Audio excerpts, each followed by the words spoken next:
And one of my favorite experiences to recount to folks is how one evening, probably about 8:30 at night, a bunch of us met downstairs kind of accidentally for coffee. There was about 12 of us. There were two masters of sacred theology, a couple of doctors, a few student brothers, a couple of lay brothers, two novices, and me.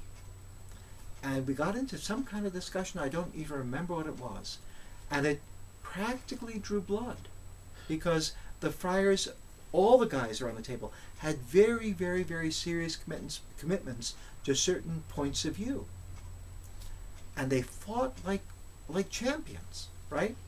At the end of it, when it all got over, one of the guys said, hey, let's all go out for a beer. And we all did.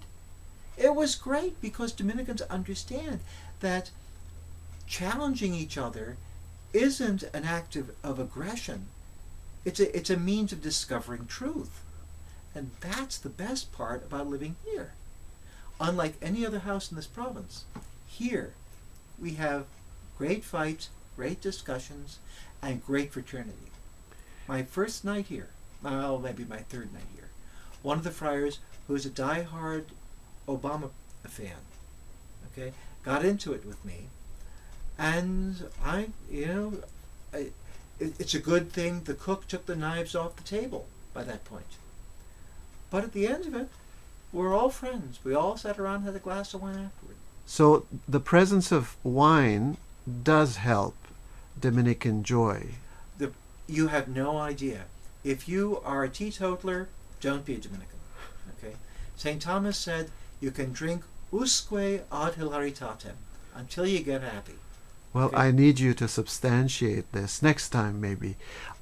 It's in a letter. But Father Paul Murray talked a lot about wine, about the metaphor of wine as used by famous Dominicans of the first 2 or 3 centuries from our foundation.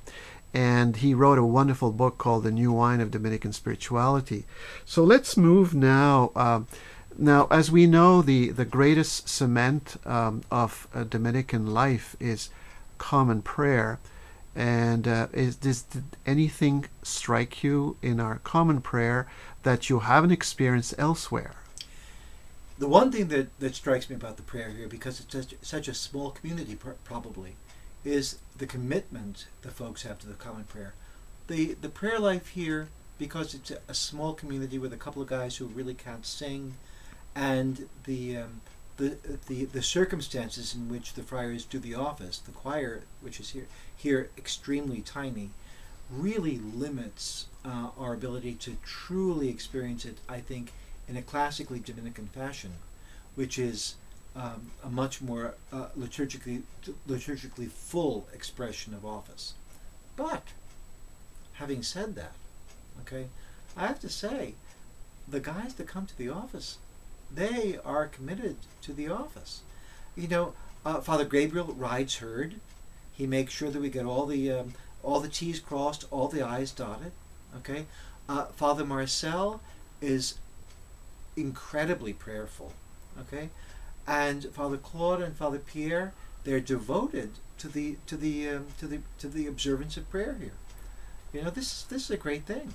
Was it a pleasant surprise to find that the friars pray vigil on the eve of the resurrection of Sunday?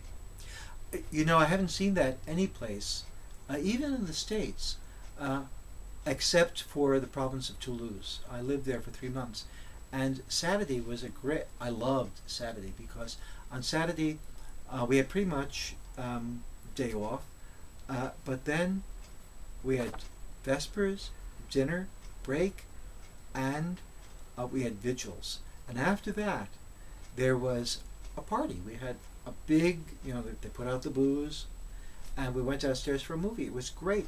Here's the only other place I've seen it.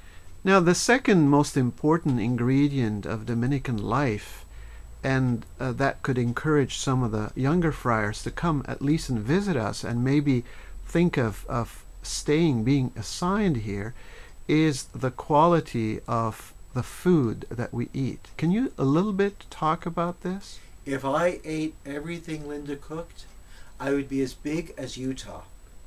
Really, my driver's license would be a photograph taken from an airplane. Okay, she's a great cook, and even the cook we've had since Linda's gone home for a vacation has been wonderful. I mean, really, this. I have to say, on the other hand, though, that I don't want to disparage Trois-Rivières, where I live, because it's also fantastic there. But the best part here, they let me cook, and no one's died, but I don't know how many people have eaten what I've cooked either.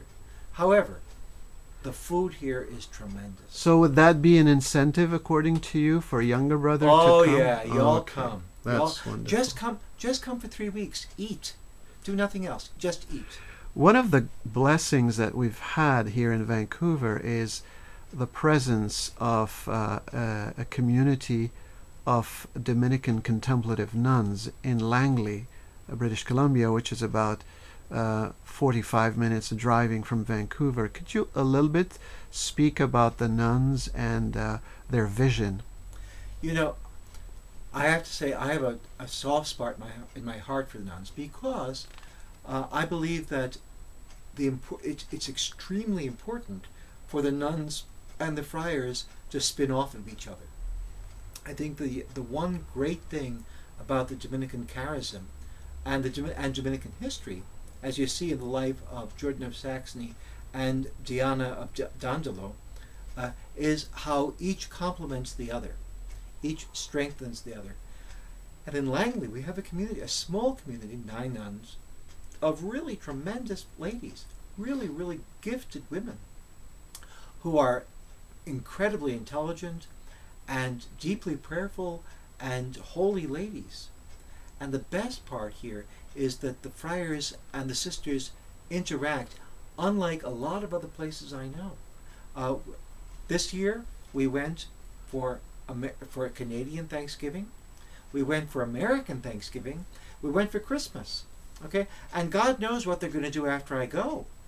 Okay, there's a great camaraderie and a tremendous fraternity, and I think if a guy wants to get rounded out in religious life, he needs nuns, and here's the place to find them.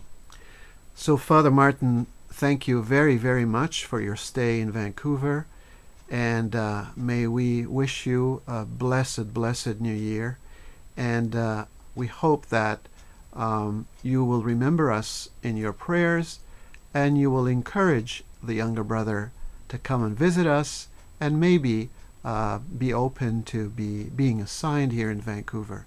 Thank you, and God bless you. Thank you, Father.